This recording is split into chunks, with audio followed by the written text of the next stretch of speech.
It heartens me to see you safe, sire. I have the two of you to thank for that. Bella, Ku, forgive me. They went down fighting for the cause.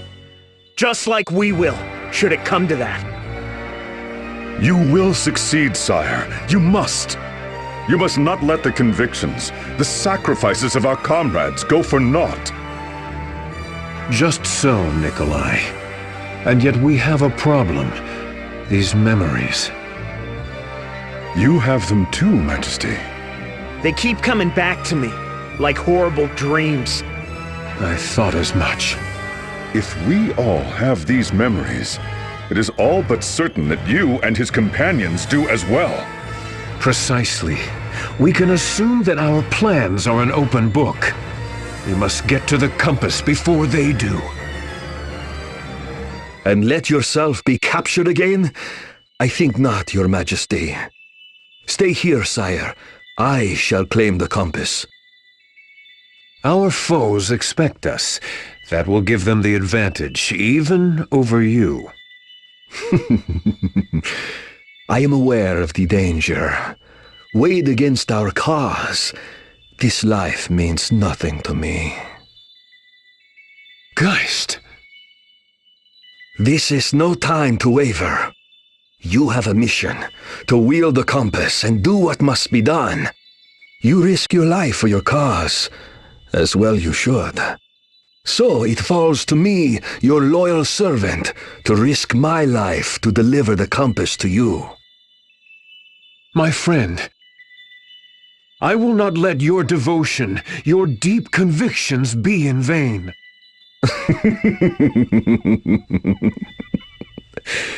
No, you will not, sire, lest I haunt you from beyond the grave.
Wow, this place is something else.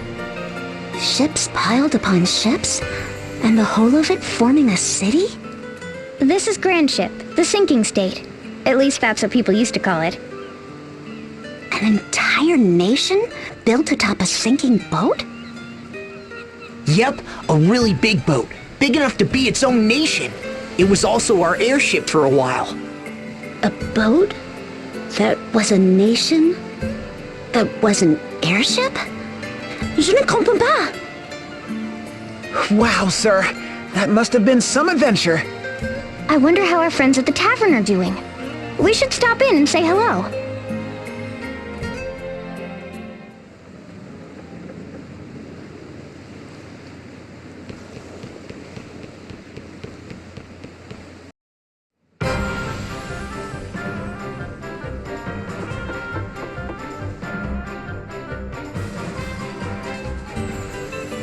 Hey! What? What's with the long faces? Taxes. What else? They're going up next week for the third time this month. Food, clothes, books, booze, you name it, they're raising the taxes. This country's going to hell in a handbasket if you ask me. What? Wait, I know that face.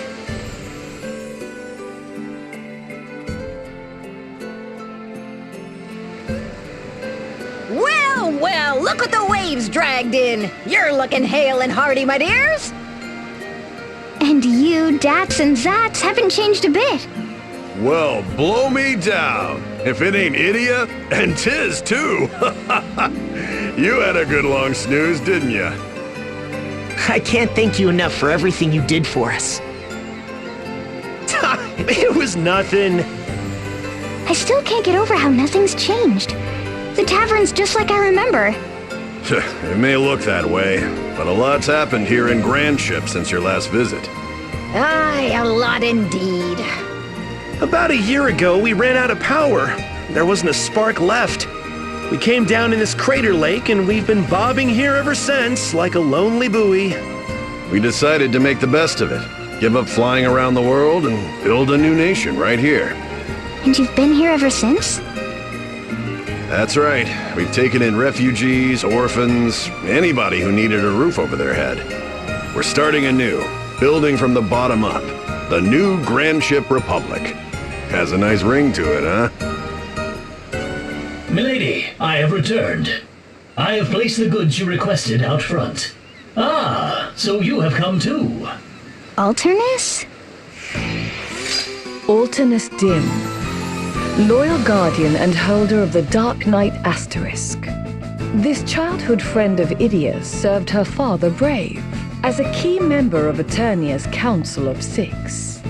He travels the world ceaselessly to carry out the tasks assigned to him by Brave, his mentor and surrogate father. By what strange trick of fate do your paths cross anew? Thank you. Once again, you deliver the goods. Where would we be without you? Here, let me give you something. How about a draught of ale on the house? Thank you. Perhaps later. A free drink? That man deserves an open tab for life! Sending the Dark Knight of Eternia out on pub errands? Only you would have the nerve. Ain't that the truth?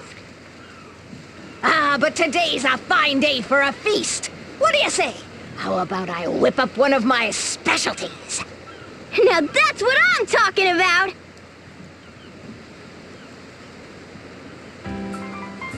Lord of House Geneolja and leader of the Three Cavaliers? At your age? That's mighty impressive. It's nothing special, really.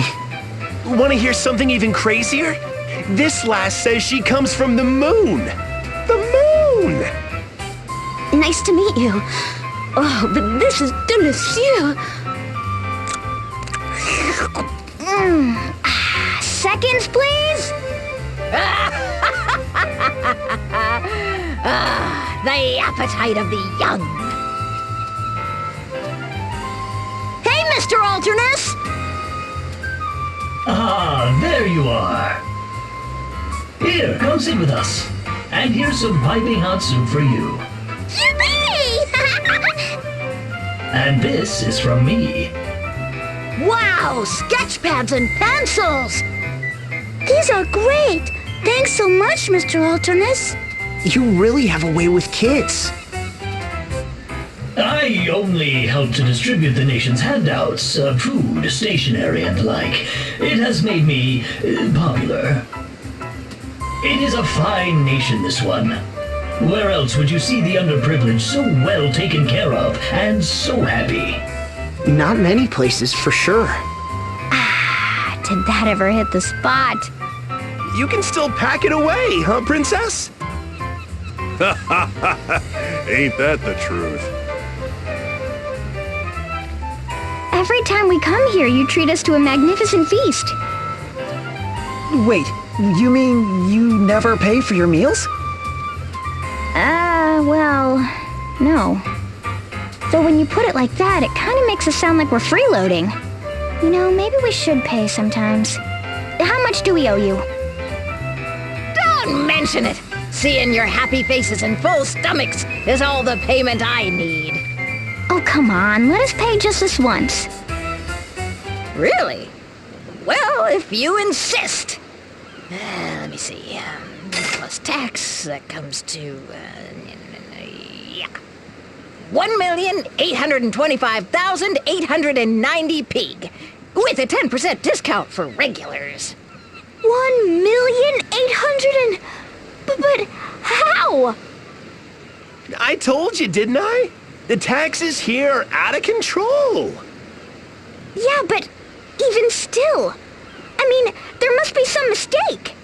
The tax laws are set by our wise leaders. I'm sure they know what they're doing.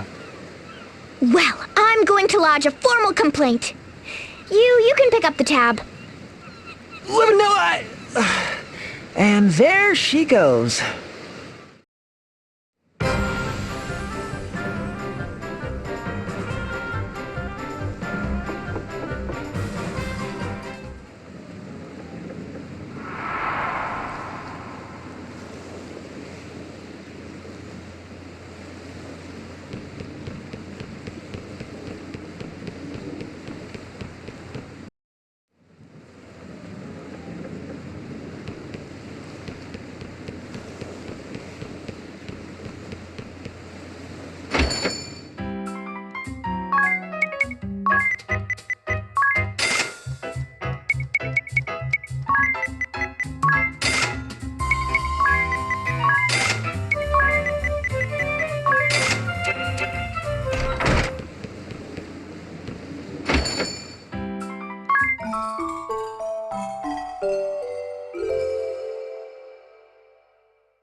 Look, it's a simple question.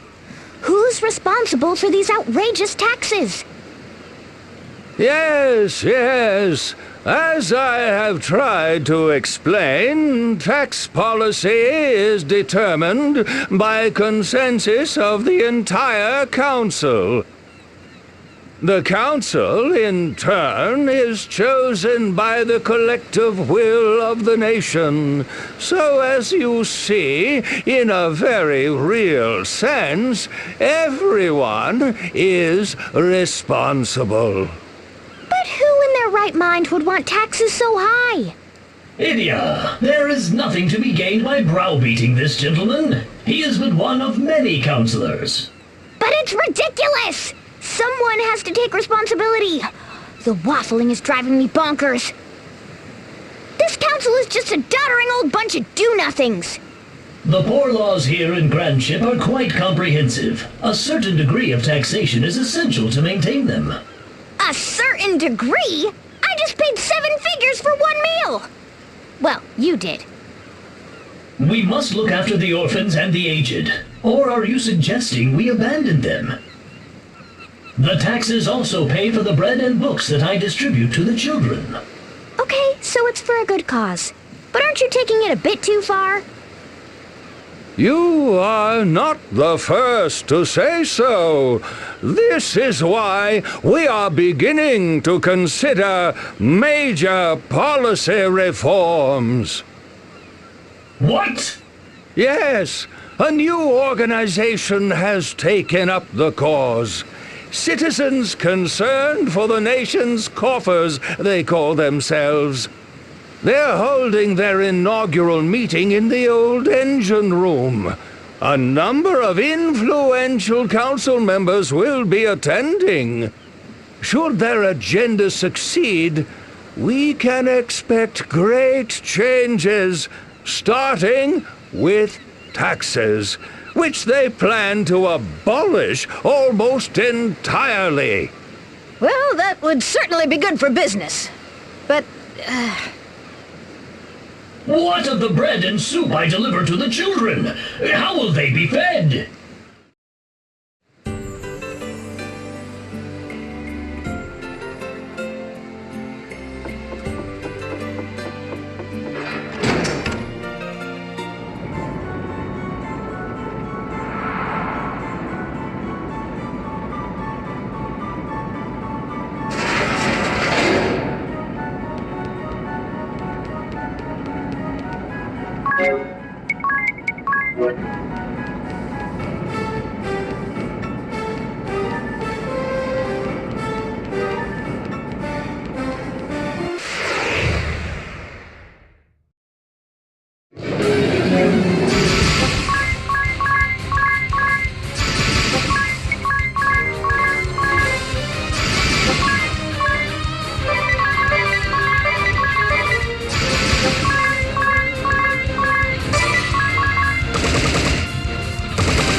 So, what do you think about Gatz's story about the gigantic old man? That has to be Professor Norzen, right? Enormous troll-like body? Check. Bellowing voice like a cracked bell? Check. And those attendants in the pointed hats? Sounds like students of Campus to me. And Dad said he kept shouting, "Fools! We must revive Tis Orier!" Speaking of which, what exactly is that soul stone? The one that brought me back. It was all shiny and shimmery. It was like it was made of some weird metal. I've never seen anything like it. It was only 50-50 that it would work, you know. That's what the professor said. I think Professor Norzen saw it all coming. The destruction of our world, the end layer. And he's been thinking about what to do about it for all these years. He's somehow determined that he needed Agnes, Idia, and you, sir. But I was still asleep then. True, but he looked at your medical charts and knew he had a chance to bring you back. If I could run a large instantaneous burst of energy through him, then perhaps... Well, that's what he said. So how did he figure out that the soul stone was here in Grandship? The research team mentioned it in their report, when Grandship first appeared in this world. So the professor came right away with a group of his students in tow. But in the meantime, the Empire launched its attack and brought down Eternian Central Command. That's right. I was stuck on my own, so the professor sent Idia. He entrusted the Soul Stone to us so we could use it to revive you, sir. We'd been trying to find a way, but we never knew there was something like that. Who knows where it came from, but thanks to its powers, here I am. I have to say, this Grandship is a very strange place.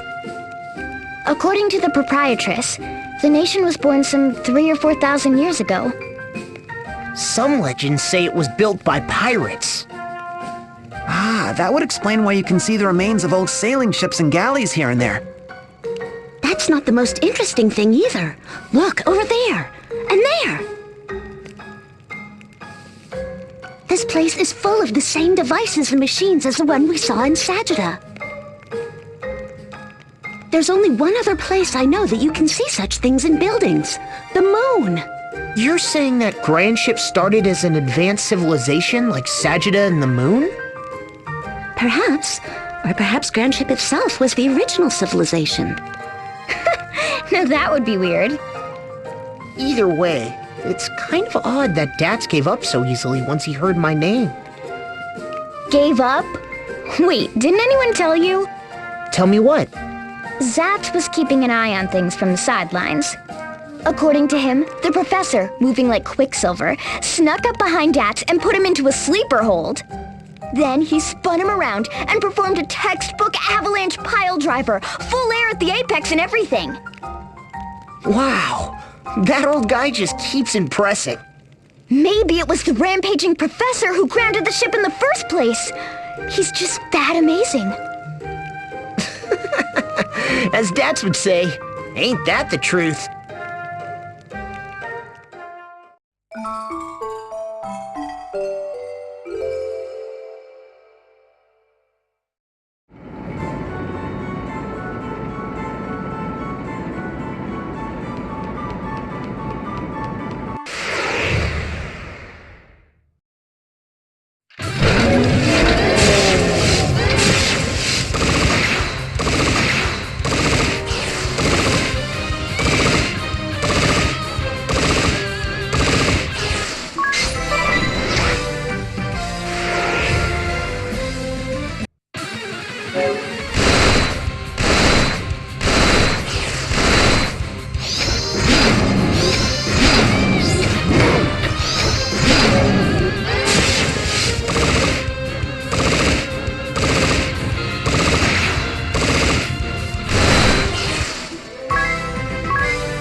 Who ordered this meeting anyway? And why all the way down here? I hear that some hotshot new counselor has been proposing major tax cuts. A new counselor? But who? It was I!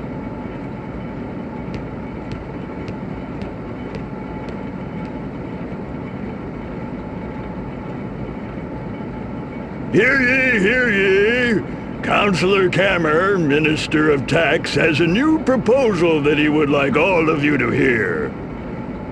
Minister Kammer, you have the floor. Fellow council members, thank you for coming today. Elec Quentis Kammer VIII, deposed king and holder of the Time Mage Asterisk. Once he sat on the throne of Ansheim, but his evil plots on behalf of the Eternian forces were laid bare by Idia and her allies. He prides himself in his precision and his fame as the Timekeeper King, little realizing that the epithet was meant as an insult. By what strange trick of fate do your paths cross anew? As you are all aware, our state has no power. Unable to soar through the skies at will, we resign ourselves to this stationary life. You are also aware that in years past, we harvested the bounty of the oceans and lived in plenty on the riches we found. Now our only exports are trinkets and handicrafts hewn from wood that we collect from the forest nearby. Every day our citizens, tools in hand, bow their heads in industrious toil. But the inescapable fact is, our coffers are empty. We can scarce afford even a fifth of our expenditures. Long have we boasted generous poor laws, but if we do not swallow our pride and abolish them, we shall be ruined within the month. As such, I have further refined my tax reduction proposal from last week. Stop pushing! I have enough copies for everyone. I hereby announce that 30 taxes are to be abolished. These include income tax, property tax, food tax, spice tax. Oh! This new policy will immediately increase the gross domestic output of the nation. Stop right there. An objection? Yes, what is it?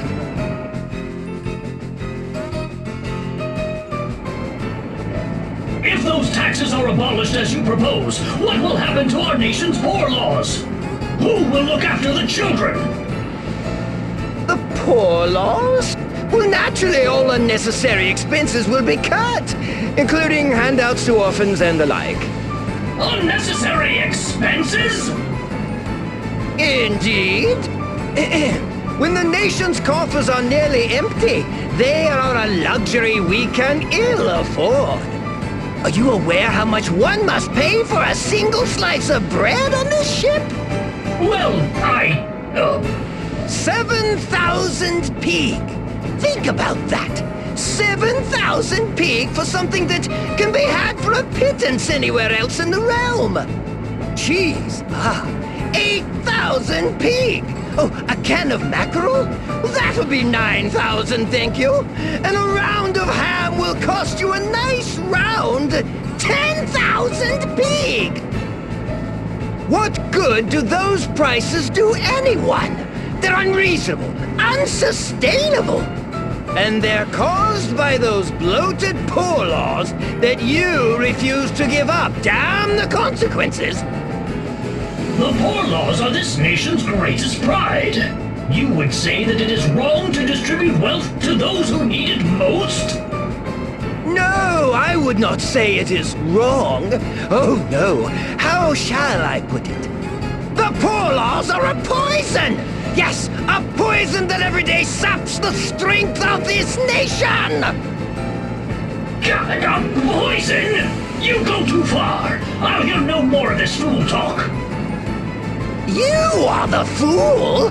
Your ideals have blinded you, and you refuse to see the truth.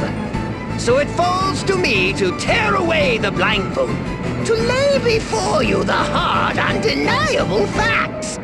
You there! Explain to the good knight how many days remain before our coffers run dry. Oh, yes, let me see.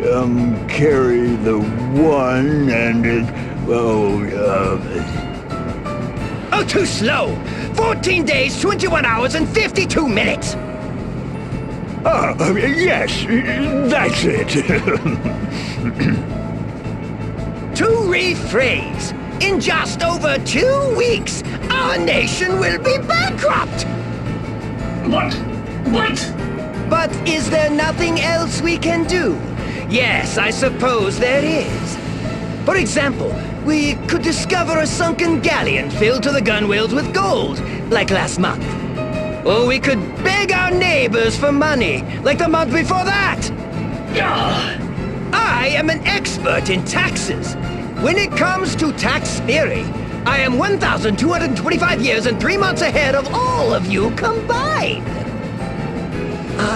You there! You are Idia Lee, yes? Daughter of the Grand Marshal of Eternia? The Grand Marshal would raise no fool. Surely you see the logic of my position? Well, kind of, but... Tell him, Idia. He would forsake our pride, our honor, our very future just to fill the coffers. And for what? I will not live in a country where the rich grow fat while children starve. Yes, we can give orphans bread and soup, supply them with pencils, send them to school.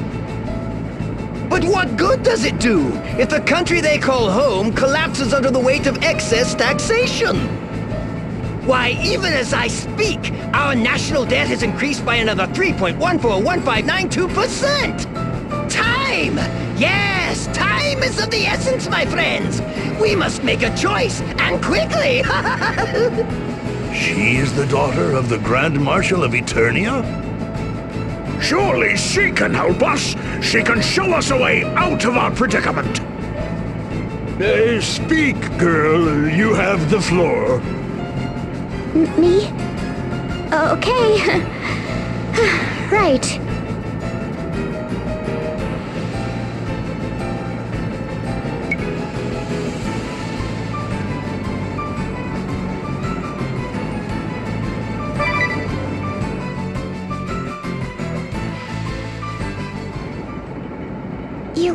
You have to reduce taxes, even if it means abolishing the poor laws. Idia, not you too? Has this man poisoned your mind?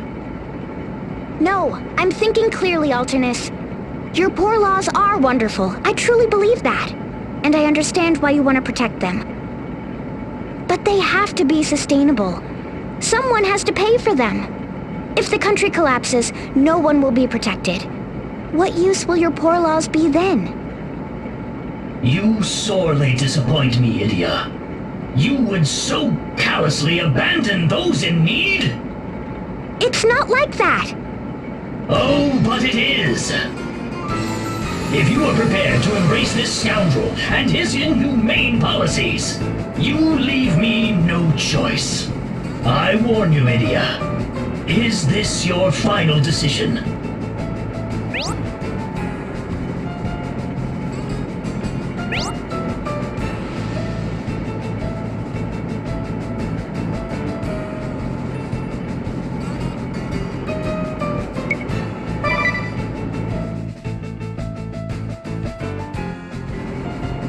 Then the debate is over, Idia. My sword will speak for the orphans you would abandon.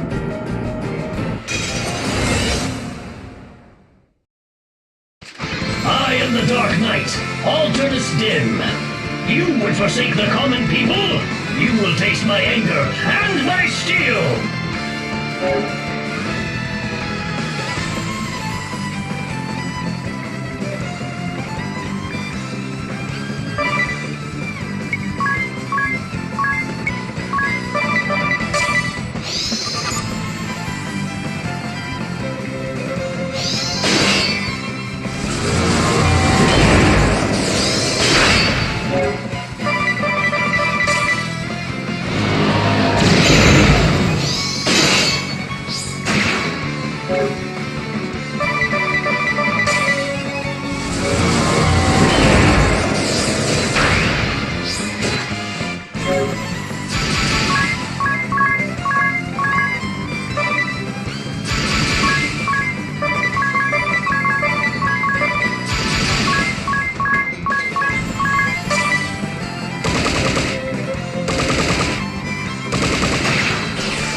children are our greatest treasure.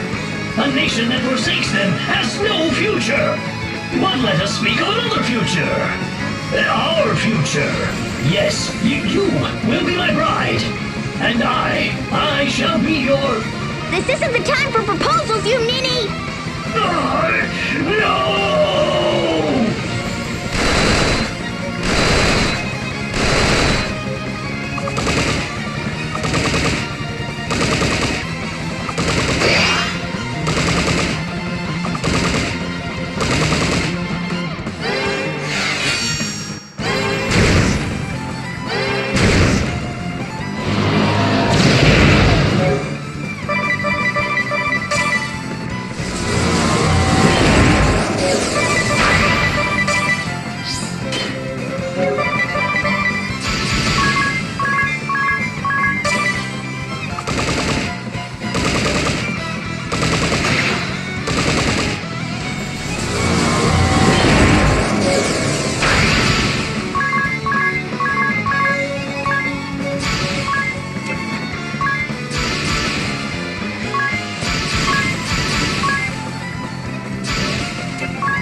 The nation of my dreams is no more.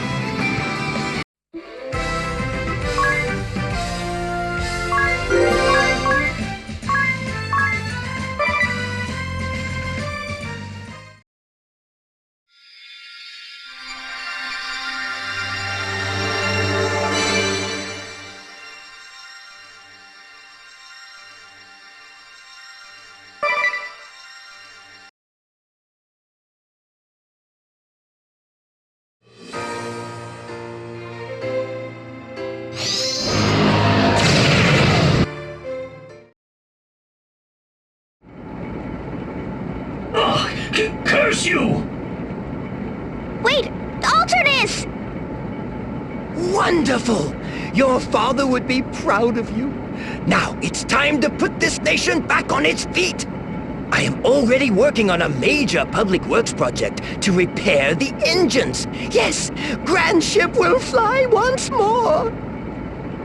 Don't be ridiculous. You're just as bad as Alternus.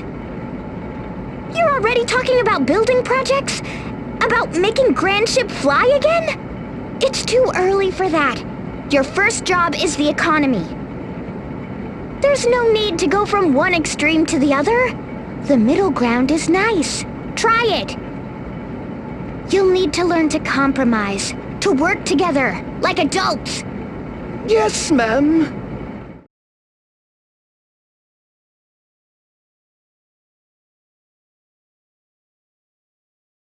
The taxes on foodstuffs were cut to almost nothing. I can't tell you how much easier things are now. Yeah, since the tax reform, business has been booming all over Grand Ship. Oh, I'm starving. Me too. It's too bad about the poor laws, though. The orphans have had a rough time of it. And what about Alternus? He hasn't been around much. Not since the engine room meeting. He's been running all over the place trying to help the orphans. I guess it's not easy to keep the coffers full and look after the poor at the same time. Perhaps. And perhaps not? Huh? All right, everyone. Time for the Eat Your Fill buffet. Eat your fill? Yeah, with the tax cuts, the merchants are finally turning a profit again. And they've been donating their extra profits to help feed the children. Aw, ain't that sweet? Wow, that's really generous. Beg your pardon. I heard there were some children here looking for work. You bet there are, right behind you. Oh, don't you two look keen? If you apprentice with me, I'll pay for your schooling. What do you say? You got it, mister. We'll work hard and study hard, too. With the nation's economy improving, people are taking up the slack to look after the kids. Grand Ship should be proud of itself. I think so too. It was all thanks to you, Idia. Oh, I didn't really do anything. I just said what was on my mind. Idia, my dear, the food won't last forever, you know. Aren't you going to dig in? You don't have to ask twice.